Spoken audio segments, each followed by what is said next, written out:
Students, आज शुरुआत करते हैं हम भत्तों से। हमारा इनकम टैक्स का टॉपिक चल रहा है और उसमें मैंने आपको सैलरी क्या होती है, बेसिक मूल वेतन किस तरीके से निकाला जाता है और भत्ते क्या होते हैं, इनके बारे में आपको बताया। मैं एक शॉर्ट डिस्क्रिप्शन आपको भत्तों का देना चाहती हूँ। 3 तरीके के भत्ते होते हैं जो कि एक कर्मचारी को मिलते हैं। पहले भत्ते जो पूरी तरीके से कर योग्य होते हैं, यानी उनके पूरे राशि पे, प्राप्त राशि पे कर चुकाना होगा। दूसरे भत्ते होते हैं कर मुक्त भत्ते, यानी आपको कितनी भी राशि मिले वो आपको उसके ऊपर आपको कोई कर नहीं चुकाना। तीसरे जो टाइप है वो था पार्टली, आंशिक, यानी जो आपको राशि प्राप्त हो रही है, जिन भत्तों की आपको राशि प्राप्त हो रही है उन पे कुछ राशि तो कर योग्य है और कुछ राशि कर मुक्त है। तो आपको उन आंशिक भत्तों की प्राप्त राशि को 2 भागों में विभाजित करना पड़ेगा आपको, कर मुक्त और कर योग्य। तो कर योग्य निकाल राशि लेकर आप उसको इनकम टैक्स में जोड़ देंगे कैलकुलेशन में, और जो कर मुक्त राशि है उसको आप अलग कर देंगे। तो आइए हम इसमें पढ़ते हैं। अलावेंसेस बोलते हैं इंग्लिश में आपके भत्तों को। आपको इंग्लिश और हिंदी दोनों वर्ड्स आपको पता होने चाहिए, क्योंकि पेपर आपका दोनों में आता है। और वैसे भी आप लोग आगे 3rd ईयर में आ गए हैं और अब आगे जाके कंपटीशन वगैरह की तैयारी करेंगे, तो आपको इंग्लिश हिंदी दोनों पे आपको प्रॉपर कमांड होनी चाहिए। तो देखिए, हम पहला भत्ता आंशिक कर मुक्त भत्ते हम पढ़ रहे हैं। उसमें हमारा जो पहला भत्ता है वो है मकान किराया भत्ता, हाउस रेंट अलाउंस। मकान किराया भत्ता वो होता है जो कर्मचारी को नियोक्ता से प्राप्त होता है, यानी मकान का किराया देने के लिए। तो देखिए, इसके मैंने आपको पॉइंट लिखे हैं। जब आपको एचआरए प्राप्त होता है तो आपको उसमें से कर मुक्त राशि को अलग करना होता है। तो देखिए, मैंने आपको 3 पॉइंट्स आपको यहाँ पे दिख रहे होंगे। ये वो 3 पॉइंट्स हैं जिनकी राशि आपको निकालनी है, और इनमें से जो न्यूनतम राशि होगी वो आपकी कर योग्य राशि होगी। तो देखिए, पहला है actual amount received. Actual amount यानी वास्तविक राशि प्राप्त, यानी एक कर्मचारी को भत्ते की, यानी एचआरए, इसको शॉर्ट में हम बोलते हैं एचआरए, एचआरए कितना प्राप्त हो रहा है। पहली किस्त तो आप वो लिखेंगे। दूसरी लिखेंगे rent paid minus 10% of salary. Rent paid यानी कर्मचारी जितना किराया चुका रहा है उसमें से सैलरी का 10% आप घटा देंगे, तो जो आएगा वो यहाँ पे सेकंड पॉइंट बनेगा। अब सैलरी के आगे मैंने आपके एस्ट्रिक का मार्क लगा रखा है। इसका मतलब सैलरी क्या होती है, यहाँ पे 10% ऑफ सैलरी किसका लेंगे। सैलरी में कई चीज़ें आती है, तो वो मैं आपको नीचे आगे बताऊँगी सैलरी का मतलब यहाँ पे क्या है। आगे हम जितने भी भत्ते पढ़ेंगे और सैलरी निकालना देखेंगे तो उन सब में सैलरी का मतलब अलग अलग होगा, यानी हर भत्ते के लिए सैलरी की अपनी एक अलग परिभाषा होगी कि उसमें क्या आएगा और क्या नहीं आएगा। तो देखिए, 3rd पॉइंट देखिए, 50 और 40% ऑफ सैलरी। यहाँ पे फिर सैलरी वर्ड यूज़ हुआ है, तो सैलरी क्या होती है मैं आपको आगे बताऊँगी। अब यहाँ पे 50 और 40 2 परसेंटेजेस आपको दे रखी हैं। तो पहले ये 50%, तो अगर कर्मचारी महानगर में रहता है, जैसे कि मेट्रो सिटी में, जैसे कि बॉम्बे, दिल्ली, कलकत्ता या चेन्नई, इन 4 जगह पे अगर रहता है तो आपको 50% चुकाना है। और अगर वो इन चारों को छोड़ के कोई अन्य स्थान पे, अन्य जगह रहता है, तो 40% उसको सैलरी का लेना है। अब देखिए, सैलरी यहाँ से मतलब है, सैलरी मतलब बेसिक सैलरी, यानी मूल वेतन प्लस डीए के बारे में मैंने आपको बताया था। डीए मीन्स डियरनेस अलावेंस, महंगाई भत्ता। लेकिन देखिए, अगर महंगाई भत्ता आपके सेवा शर्तों के अनुसार होता है तो ही आपको उसको लेना है, या अन्यथा आपको उसको नहीं लेना। If according to retirement benefits plus commission on sales. अगर आप सेल्स कुछ करते हैं, उस पर आप कमीशन बेस आपकी जॉब है, तो आप अगर ऐसा कोई कमीशन प्राप्त करते हैं तो वो भी आपकी यहाँ पे सैलरी का हिस्सा होगा।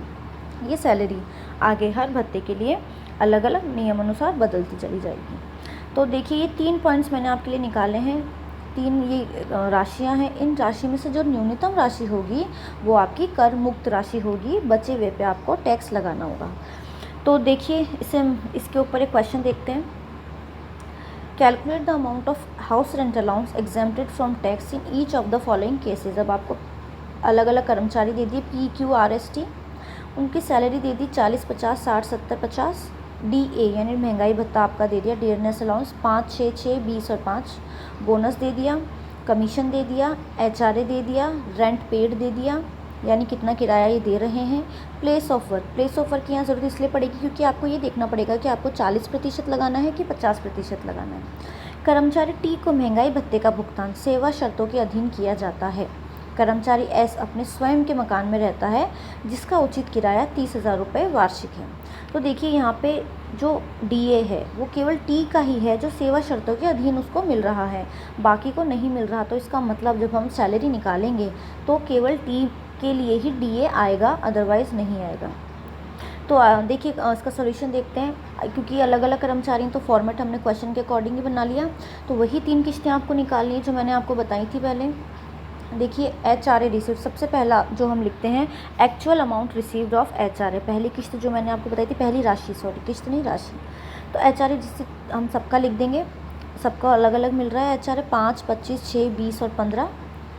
दूसरा हमने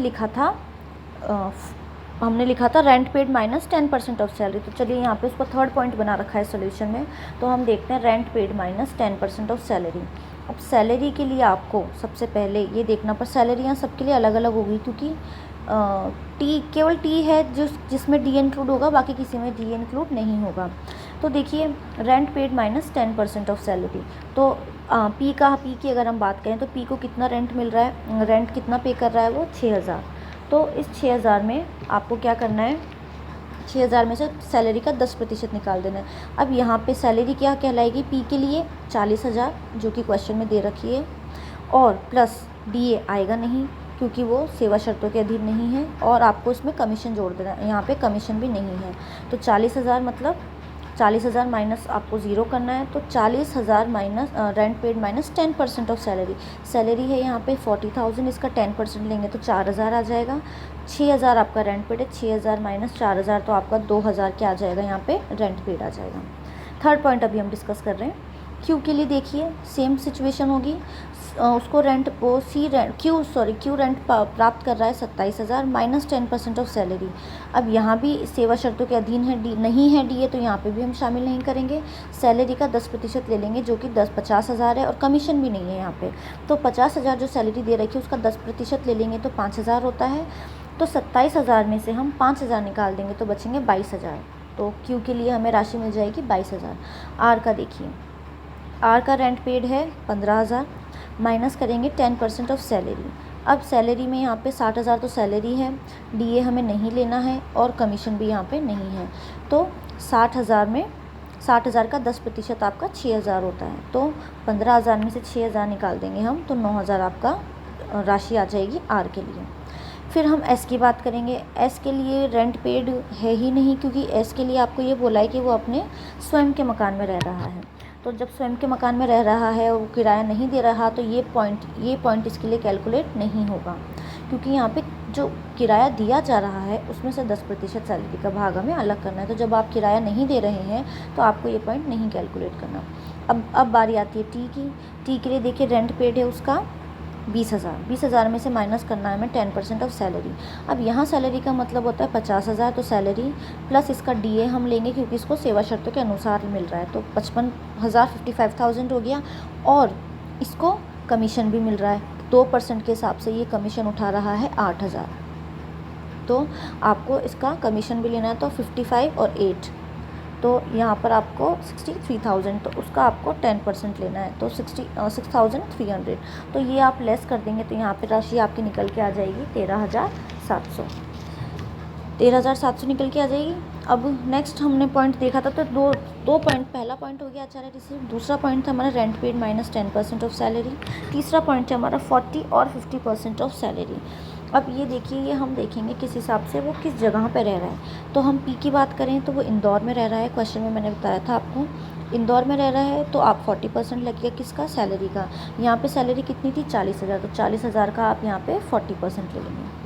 क्यों कहाँ रह रहा है, जयपुर में, 49 महानगरों में नहीं आता, इसको भी 40% के हिसाब से सैलरी का लेना है। सैलरी यहाँ 50,000 थी, तो 50,000 का यहाँ पे 40% आ जाएगा। आर की हम बात करेंगे तो आर रह रहा है कोटा में, ये भी महानगर नहीं है, तो इसमें भी सैलरी थी 60,000 इंटू 40% करेंगे तो यहाँ पे हम 24,000 जो है आर का 40% सैलरी का ले लेंगे। एस की हम बात करेंगे तो एस रह रहा है दिल्ली में, यहाँ पे लगेगा 50%। अब ये 50% लगेगा किसका, सैलरी का। तो सैलरी में क्या आएगा इसके, एक तो इसकी सैलरी जो 70,000 ये प्राप्त कर रहा है, महंगाई भत्ता नहीं आएगा, और इसका जो कमीशन है वो आएगा 5%। तो 75,000 रुपये आप इस पर 50% का अमाउंट लगा देंगे। और टी की बात करेंगे हम, तो टी की सैलरी हमने सैलरी डीए और कमीशन जोड़ के निकाली थी, और ये मुंबई में रह रहा है तो उसमें हम इसके 50% जोड़ के निकालेंगे। तो अब देखिए, ये आपने सॉल्यूशन कर लिया, तीनों राशियाँ आपने निकाल ली हैं।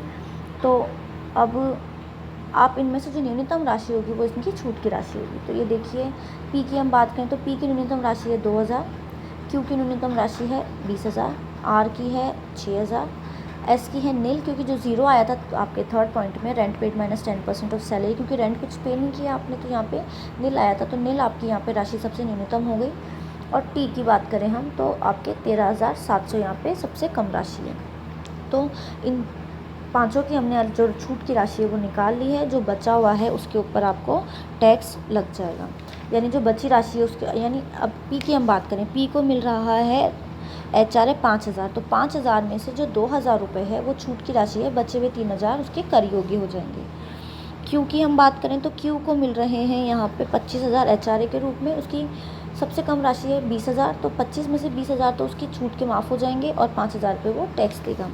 उसी तरीके से आर की हम बात करें तो आर प्राप्त कर रहा है 6,000, उसकी छूट की राशि है 6,000, तो इसके लिए HRA का कोई भी भाग टैक्सेबल नहीं होगा। एस की हम बात करें तो एस की सबसे नील राशि है, नील है उसकी न्यूनतम राशि, और उसको HRA 20,000 मिल रहा है, तो ये पूरा का पूरा टैक्सेबल होगा। टी की हम बात करें तो टी को मिल रहा है 15,000 और इसकी छूट की राशि 13,700, जो डिफरेंस है वो इनका जो डिफरेंस आएगा वो इनका टैक्सेबल हो जाएगा। ठीक है, तो हमने ये HRA का अलाउंस देखा है। नेक्स्ट हम आगे दूसरा अलाउंस देखेंगे। आप लोग खुद भी सॉल्व करिए, पढ़िए, तो आपको ज़्यादा ठीक से समझ में आएगा।